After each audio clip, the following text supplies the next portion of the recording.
Susan's home, once welcoming and cozy, had a gloomy atmosphere. She, alone, was having a difficult time raising her son Vincent. The boy's father had disappeared from their lives 19 years ago, leaving behind only a shadow and the memories of a torn family. Beginning a new chapter of her life, Susan married Alistair, who began to fill the image of his father in Vincent's life. However, fate, in its merciless perfidy, once again reminded her of herself. A week ago, the sad news came to the house. Vincent's own father had died. As a result of this news, the young man decided to go to the funeral, despite the imminent exam period. Susan, strict and unwavering, could not accept this decision. She was sure that no funeral was worth missing important classes at the university. Her words were full of despair and indignation. How could she forget her duties for the sake of a funeral? Vincent, on the other hand, defended his right to say goodbye to the man who had once been his father, even though he had left them to their fate. Susan could not forgive the man who had left her and her son for another woman. Alistair, though not a blood father, was a more reliable support and a real father in her eyes. Inner rejection and resentment for old grudges obscured her ability to see that Vincent was true to his principles and feelings. And so, with this heavy burden on her soul, she watched her son leave for the funeral, in the midst of her excitement and turmoil. Vincent's return home was a new blow to Susan. Her inner world was full of anxiety and displeasure. On the day of his return, when she stepped into her apartment, tired and irritable, she was immediately struck by the noise coming from the living room. As she entered the room, her eyes, full of surprise, met with the unfamiliar girl. All her emotional storm came out in fear and suspicion that her son was the victim of a thief. At first, horror overwhelmed her, but soon, as she came to her senses, her thoughts of calling the police escalated. Just about to take that step, Vincent appeared on the doorstep and began to explain the situation. The girl she saw was a classmate of his. Because of her grandmother's death, she had no other place to live and had found temporary shelter with them. Vincent's phone was dead, and he had no way of alerting his mother about the guest. Susan, trying not to show her indignation, pulled Vincent into another room for further conversation. She expressed her fears that their house was now full of surprises and unnecessary worries. Vincent tried to reassure her, claiming that the girl's stay with them would be temporary until she found another place to stay. Vincent tried to reassure her, saying that Anya's stay would be temporary until she found another place to live. But Susan couldn't shake the fear that the situation would only create more difficulties, and her anxiety about the effect it would have on her son and his fiancée grew. Despite everything that had happened, Susan couldn't help but be impressed by her son's nobility.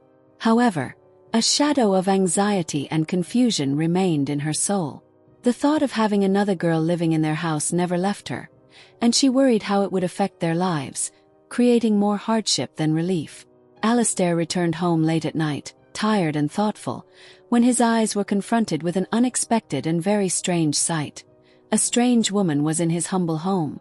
This unexpected occurrence caused him a storm of emotion like a tempest that was ready to burst in his soul. He could not get rid of the thought that his house was now filled with strangers, and this condition was extremely unpleasant to him, especially as the strange visit of this woman was highly suspicious. His imagination conjured up pictures of how this lady being under their roof could be the source of much trouble. His bewilderment as to why this woman was welcomed into their home, even though she was only supposed to spend the night, remained restless. His imagination painted pictures of the future problems of having a stranger stay with them for so long, burdening him with her needs and bringing him nothing but worries. In the morning, Alistair was determined to discuss this with Susan, his wife, in their usual conversation on the way to work. The thought was already maturing in his mind that keeping and caring for outsiders, moreover, with a constant lack of money to support his student son, was unacceptable. His irritation was heightened by the realization that Susan seemed to be immensely indulgent of anyone he met, including one he considered a potential thief. The next day came, and Susan, despite her husband's disapproving glances and remarks, decided to visit Karen, the fiancée of their son Vincent. She found time during her lunch break to do so, and she made sure to ask important questions about the new guest. During the conversation, Karen confirmed that Agatha, the mystery woman, was not Vincent's classmate, as Alistair had originally thought. Karen explained that Agatha was an orphan and had nothing to do with their son's school. Those words confirmed that Alistair's suspicions were justified, and his anxiety only grew. If Agatha really was Vincent's new girlfriend, and he was hiding her from his parents, it opened up a whole new set of troubling questions for Alistair. Susan walked out of Karen's with a heavy heart. The questions that lingered in her mind were never answered. She walked down the familiar street, but her steps slowed under the weight of her thoughts, as if they were pulling her backward. Thoughts of Vincent, her son, kept her on her toes. In the evening they were to have a serious conversation. No sooner had she crossed the threshold than Vincent was in her way. His face was irritated and his eyes were filled with indignation. He blocked her way like a man who'd been preparing for battle for a long time. "What do you want from me?" he blurted out in a voice that was almost a breakdown. "You're always sticking your nose in. Why do you want to know everything that happens in my life? Why do you bother me and others?" Susan stopped, feeling her patience cracking at the seams. "Why did you bring that girl into the house?" She stared at her son, trying to find a trace of truth in his gaze. "You call her your classmate, an orphan. But why are you lying? You don't believe what you're saying." Vincent clenched his fists, his face red with anger, but he remained silent. Susan wasn't going to give in. She wasn't satisfied with this strange game. Why was he so adamant about hiding the truth? And why was Karen, her closest friend, involved in all this? "You don't say anything," she continued. "But I can tell you're lying." Her persistence grew. She couldn't stay in the dark. This new turn in her son's life was unsettling, and she wasn't going to back down. "Who is this girl, Vincent? Why did you bring her into our house? You're trying to hide the truth again." "But I already guessed that she was your mistress, didn't I?" Vincent looked at his mother and felt the fatigue growing inside him. He was tired of the endless suspicions, of trying to explain himself and prove himself. His eyes darkened with tension, and his voice became cold and detached. "It's not a mistress, Mother," he said abruptly, as if cutting off the thread of conversation. "It's my sister." Susan froze, her eyes widening in surprise. "Sister," she repeated quietly, not believing what she was hearing. "Yes, we met at my father's funeral," Vincent continued, barely containing his irritation. "I hadn't known she existed for a long time. Her mother had died long ago, and now she was part of my family, albeit a distant one. Her father died recently, and now she and I are together supporting each other." Susan still couldn't digest what she had heard. She felt she didn't know her son the way she used to. "You have no right to meddle in my life," Vincent continued with pressure. "I've explained everything to you. The rest is none of your business." He was silent, leaving his mother's heart troubled and confused. It was as if this was not the end of the conversation, but only a new knot that would have to be untied later. 2 months had passed since the girl had graduated from high school and applied to the institute. Susan didn't communicate much with the daughter of her first husband, trying to see less of her. That day Susan had the day off, and she was busy cleaning her room. As she was dusting off a bookshelf, she accidentally flicked a small cardboard strip, a pregnancy test, onto the floor. Susan froze. Thoughts filled her mind. "A schoolgirl, and she's living with men," ran through her mind. Fear and outrage overwhelmed her. Susan soon came to the conclusion that the girl was up to something adventurous. She was going to blackmail them with her pregnancy and future child. "We'll never get rid of her," the thought flashed through Susan's mind. The decision matured instantly. Susan was determined to find out who the father of the baby was and put all the responsibility on him, thus getting rid of this situation once and for all. Agatha arrived home late in the evening when Susan had been waiting for her for a long time. Without wasting time, Susan approached the girl with an anxious look, handing her a small white test. In her eyes she saw insistence and concern mixed with demandingness. Agatha froze, feeling the tension in the air. Susan wasn't going to back down. She demanded the truth, not giving Agatha the slightest chance of avoiding the conversation. Who was the father of her child? Why was she withholding such important information? Agatha, however, denied everything, her voice sounding sincere, her eyes glowing with indignation and incomprehension. She insisted that the test was not hers, that she was not pregnant at all. It was so unexpected and confident that Susan began to doubt her suspicions. Confusion flared inside her. She didn't know what to believe. But then a new question arose. If the test was not Agatha's, whose was it? A sudden hunch flashed through her mind.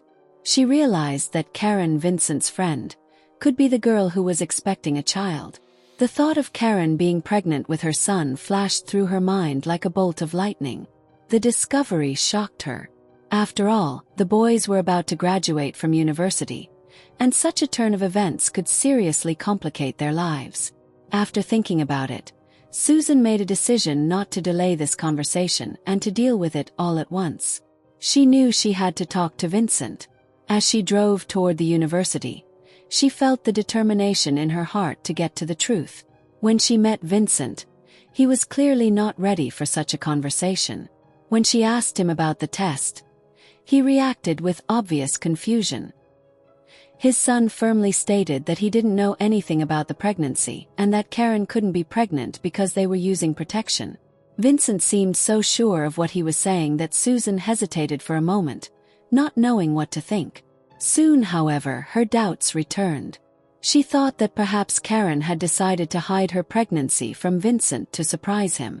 Or maybe she just didn't want to worry him, trying to sort out her own feelings. Susan decided that the best solution was to talk to Karen directly. After saying goodbye to her son, she immediately called Karen to make an appointment. When she met Karen, she noticed that she looked a little tired, although her face was lit up with a friendly smile. Susan had no intention of delaying and asked the only question she was concerned about: how Karen was feeling, if she was okay. Karen replied that she felt fine, but there was a slight uncertainty in her voice. Susan hinted, bluntly, at her concerns and cautiously asked if Karen was pregnant. She reacted with surprise, even slight confusion. Something flashed in her eyes for a second, but Karen was quick to assure her that everything was fine and that she had not taken any tests. However, Susan was certain that the test was Karen's and that she just didn't want to reveal the truth. Seeing that the conversation was starting to heat up, Susan decided not to press the girl. She didn't want to upset her, much less cause her any unnecessary worry. She wished Karen well and said goodbye politely, but deep down she felt that this conversation was far from over. Karen couldn't believe her ears when Susan informed her that they had found a positive pregnancy test in Vincent's room. It was staggering. If the test was positive, did that mean Vincent had another woman? The thought struck her like a bolt of lightning. She thanked Karen for the information, but the realization that this situation could ruin her son's life never left her. Susan could feel the guilt growing in her with every step she took as she approached the house. Perhaps she really had set Vincent up when she had decided to tell him about the pregnancy test. Could Karen have been right? Did Vincent really have another woman on the side? The thought tormented her, but she tried to push it away, for her son had never given her any reason to doubt his honesty. He'd always said Karen was his only love. But then whose test? When Susan reached the driveway, she had an unexpected encounter with Vincent. He stood leaning against the wall, a mixture of fatigue and irritation in his eyes. Susan sensed at once that this was going to be a difficult conversation. Vincent, not waiting for his mother's questions, spoke first. He said defiantly that he'd been waiting for her because Karen had already called him. Karen said that they were breaking up. And the reason for that, Vincent argued, was because of Susan. The girl thought that he had someone else, and now they couldn't be together. Susan tried to make sense of what she had heard, but her son's words came at her like blows. Vincent talked about how Karen was convinced that he was unfaithful, even though he insisted that she was the one for him. He tried to prove to his mother that he had no other women, nor had he ever had any. However, The thought of the found test continued to hang in the air like an unsolvable riddle. The mother remembered finding that ill-fated test on the bottom shelf in her son's room. She couldn't resist asking about it. Vincent's response had been an irritated throwaway that he'd long since forgotten about the test, and that there was no point in talking about it. What was more important to him was that Karen was leaving him. And the reason for that, he repeated over and over again, was Susan. He blamed her for not believing him, for meddling in his personal affairs, for questioning his relationship. Eventually Vincent left home. Susan felt a wave of guilt rising in her heart. She couldn't deny that her suspicion and insistence had caused the rift between Vincent and Karen. But how could she do otherwise when she had this mysterious test in front of her? How had it ended up in her son's room? Doubts were tearing her up inside. Susan went to meet her husband at work, and the drive home seemed unusually long. Her thoughts swirled around the events of the day, and her anxiety did not let up for a moment. When they met, she immediately began to tell Alistair everything that had happened. She shared her worries about Vincent, about the test, about Karen and her suspicions. The words came out of her mouth with anxious haste, but to her surprise her husband listened calmly. Alistair, always calm and judicious, did not approve of his wife's hasty action. He condemned her for interfering in his son's private affairs, for her thoughtless attempt to find out the truth. In his eyes, Vincent was an adult capable of making his own decisions. Her husband tried to convince her that her son had a right to privacy, that even if he was having an affair, it was his choice. Vincent didn't have to account to his mother for his life. Alistair reminded him that Vincent was already a student, and perhaps Susan was complicating things for nothing. Susan, though distraught, could not help but recognize that there was some truth in his words. Her concern seemed to make things worse.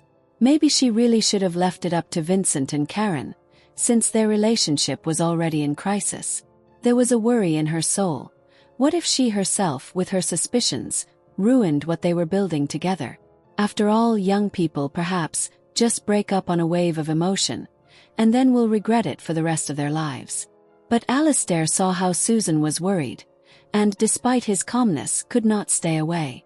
He suggested that she try to reconcile the young people. Susan breathed a sigh of relief. She knew that Karen was the only one who could decide the fate of this relationship, and she needed to be reassured as soon as possible. Vincent deserved to be reprimanded for keeping things from his mother, but the most important thing now was to convince Karen that her son was innocent. Vincent could decide what kind of relationship he was in, but the blame for the couple's breakup shouldn't fall on Susan's shoulders. Alistair was right. It was their business, and no matter how much Susan tried to find out whose test was whose and who was really pregnant, everything had already happened, and there was nothing they could do to change it. Life wouldn't give them a chance to replay everything. Although it was not easy for Susan to accept that her son was capable of lying or cheating, she was still able to convince Karen of his loyalty. The young people reconciled and, to her relief, Vincent returned home. There was relative peace in the house, but that peace was marred by an unexpected discovery. One day, when Susan was doing the laundry, she found a cashier's check for a pregnancy test in the pocket of Agatha's jeans. The receipt had a date on it, indicating that the test had been purchased several weeks ago. This discovery alarmed her. Doubts began to eat away at her from the inside out. Had her suspicions about Vincent's infidelity been in vain? The test check was like proof, but Susan couldn't imagine how it could have happened.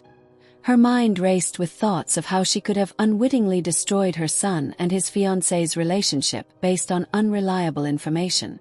Anger and despair overwhelmed her, and she decided to deal with the situation immediately. When Susan at her next meeting with Agatha turned her attention to the check she had found, the girl looked confused. Agatha struggled to explain that the pregnancy test wasn't hers. She assured that she had not bought it herself, but had bought it for a friend who had asked her for it. The friend, she said, was a classmate, and she was afraid that her parents would find out about her visit to the pharmacy. So Agatha agreed to help. Susan was confused. She couldn't understand why the check was in her jeans.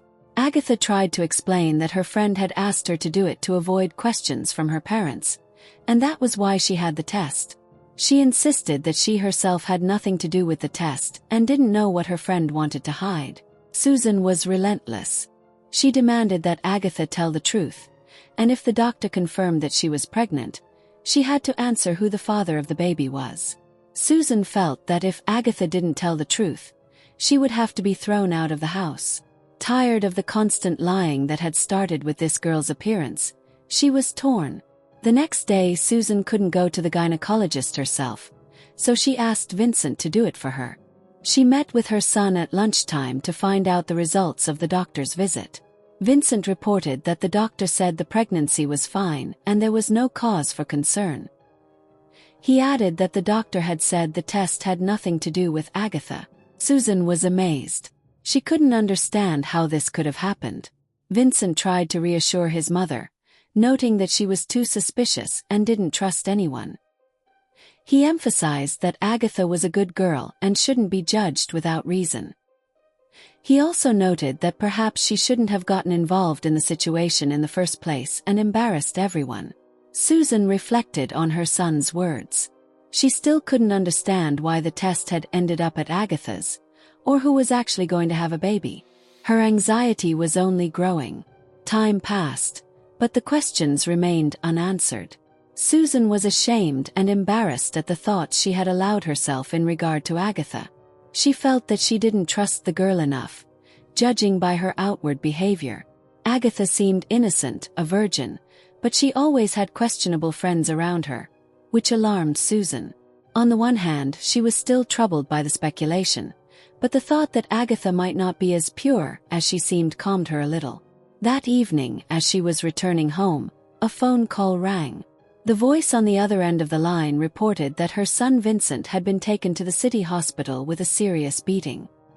His life was out of danger, but his condition required observation. Hearing this, Susan was frightened. Fear and panic overcame her instantly. For a few hours ago everything had been fine and they had been talking peacefully. How could this have happened? Who had attacked him? What had happened in that short time? Susan hurried to the hospital. She ran into Karen at the entrance, who looked worried but calm.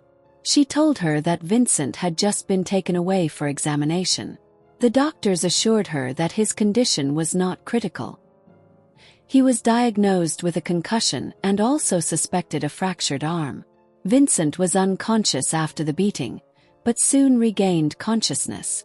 Karen explained that he had been beaten by Russell, a mutual friend, who had brought him to the hospital himself. Susan couldn't believe it. Russell and Vincent had been friends since childhood and had always had a deep friendship. What could have caused such violence? She had no answers, and she wasn't allowed to see her son yet. As she walked out into the yard, she spotted Russell and decided to ask him directly. She was filled with indignation and demanded an explanation. Russell was apparently agitated too, but he replied to her accusations that he hadn't meant to fight Vincent at all, had been spontaneous. Russell said that Vincent had suddenly attacked him, accusing him of sleeping with Agatha.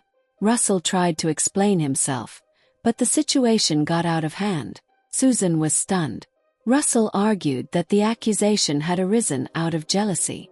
Vincent thought something was going on between Russell and Agatha, and he rushed to defend his honor without a second thought.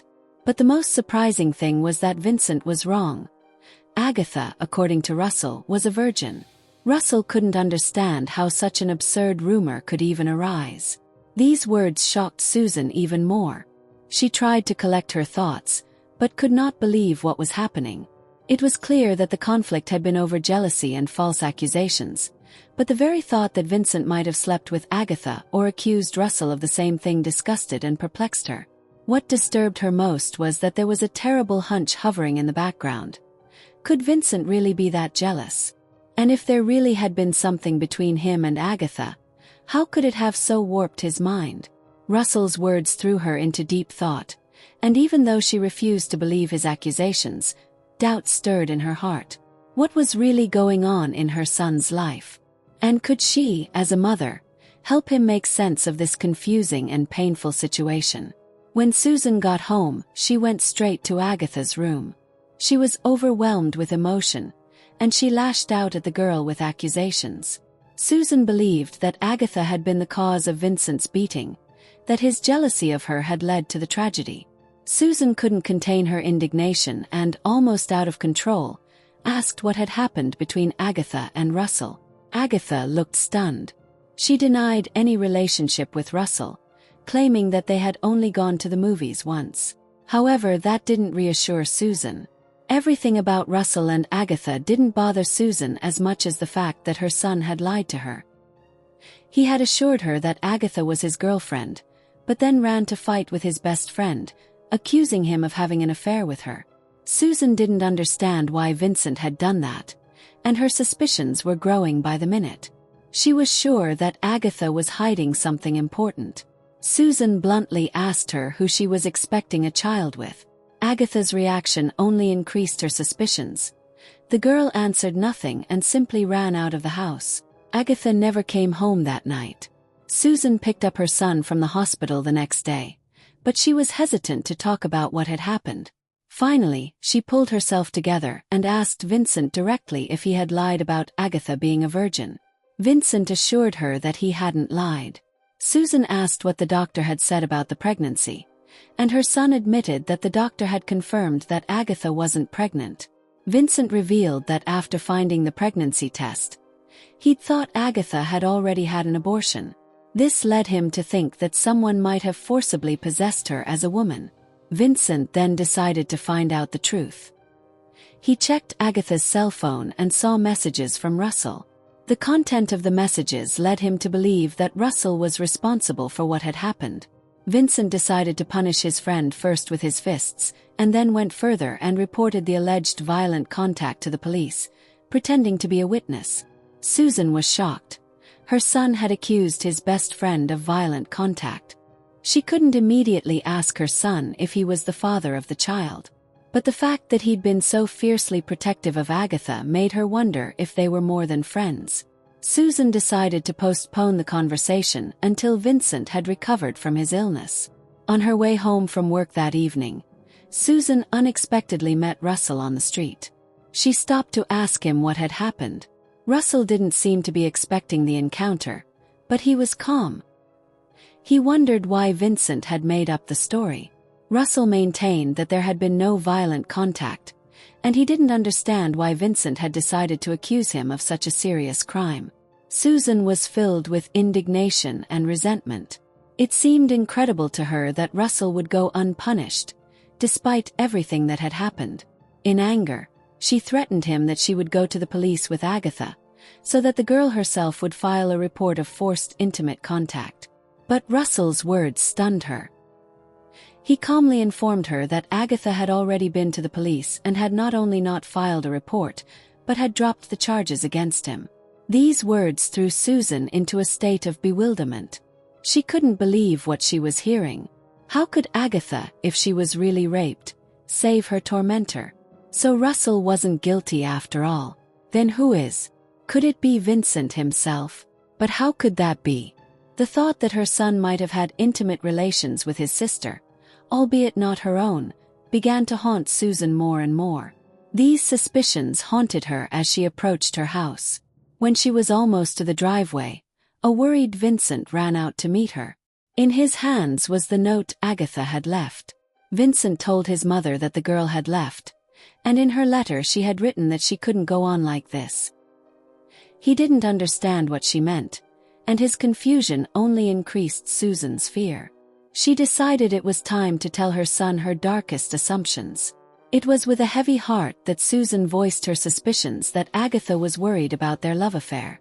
But Vincent was shocked by her words. He couldn't believe that his mother seriously thought that he and Agatha could have such a relationship. Vincent indignantly reminded his mother that Agatha was his sister, even if she was not his own, and that they had only recently met, so it made no sense to speak of any brotherly love. His indignation grew, and he said, almost shouting, that he had always thought of Agatha as a sister. Susan felt she had overreached herself. Her own fears and suspicions made her see things that weren't there. She tried to confess to her son that Agatha's leaving might have been the cause of their quarrel. She told him how she'd accused the girl of having an intolerable affair with her brother, hoping that her honesty would help ease the situation a little. Vincent, however, was outraged to the core and threw in her face that she needed therapy. Her thoughts and actions, it seemed to him, were utterly ridiculous. Susan felt a keen sense of shame. She was ashamed that she had suspected her son of such monstrous things, but she was no less distressed at the cold and harsh way she had treated Agatha, this poor orphan who had lost her parents and needed care and warmth. Susan realized that by her actions she might have been the cause of her unhappiness, and the thought that something might have happened to the girl gave her no rest. She was beginning to realize that she would not forgive herself if her suspicions and cruel words led to a real tragedy. All night Vincent and Susan searched for Agatha. Vincent went personally to all the people he knew, and Susan called hospitals and even morgues, fearing for the girl's fate. It was not until morning, when fatigue had nearly robbed her of her strength, that the door of the apartment finally opened. On the threshold she saw Agatha, pale and haggard, accompanied by Vincent. The girl looked as if her soul had been broken. Her eyes reflected emptiness. Agatha quietly explained that she had been to the cemetery. She said that she had found her father's grave and spent the whole night there, thinking about life and death. Her voice was weak and her words were cold. It seemed to her that life had lost all meaning for her and she would now sit there until she died. Susan felt deep regret and pity for the girl. All the old grudges that had once seemed so important, against her ex-husband, against Agatha's mother, had faded into the background. In front of her stood an unhappy, broken girl, and Susan realized that the most important thing now was to bring her back to life. It became clear to her that she needed to act with love and support. She gently but firmly reassured Agatha that she had a home where her family was waiting for her, and that everything would work out. She promised that everything would be fine and hurried off to do chores, hoping that the warm atmosphere would help Agatha to calm down. In fact, Susan was overjoyed that Agatha had been found, and especially that Vincent had brought her home. It warmed her heart that the son she had once thought of as a child had shown himself to be a real man. He behaved like a gentleman, took good care of his sister, and proved that he was a grown man. Susan made breakfast and waited for Agatha to come out of the bathroom. But time passed and the girl did not appear. The woman began to worry. She went to the bathroom and knocked on the door, but there was no answer. The door was locked. Susan began to panic. She called out to Vincent, who opened the door with force. Agatha was holding a razor, trying to kill herself. At that moment horror and shock overwhelmed Susan. Time seemed to stop. But she quickly pulled herself together. Together with Vincent, they were able to prevent the tragedy. Susan desperately tried to find out why the girl had decided to take such a terrible step. Agatha, in tears, admitted that she could not tell the truth, because Susan would never forgive her. That moment Susan realized everything. Her hunch was confirmed. Agatha was being pursued by Alistair, Susan's ex-husband.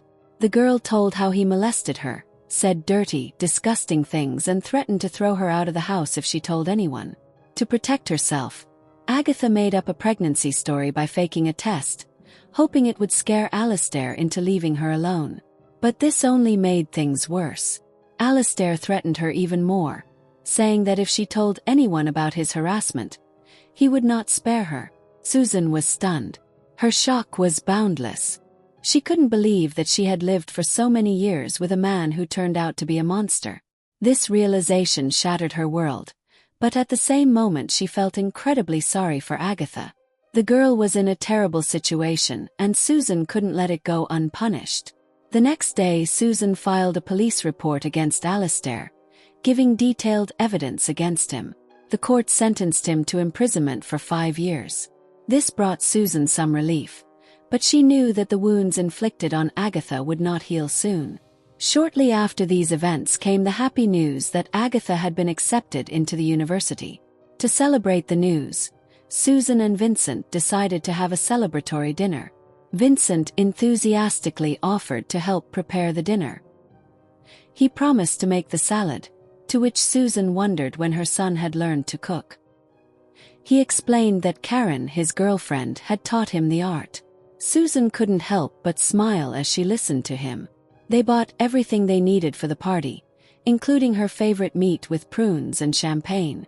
However, they forgot about the strawberries. They decided that they would correct the oversight and buy everything they needed to make the party a success. Susan was happy. She looked at her children, Vincent and Agatha, and realized that life, despite all the difficulties, had regained peace and tranquility. Agatha was not only a kind and cheerful girl, but also strong, despite all she had been through. Susan realized that the most important thing in life is family, and the truth, no matter how bitter it may be, should always come first.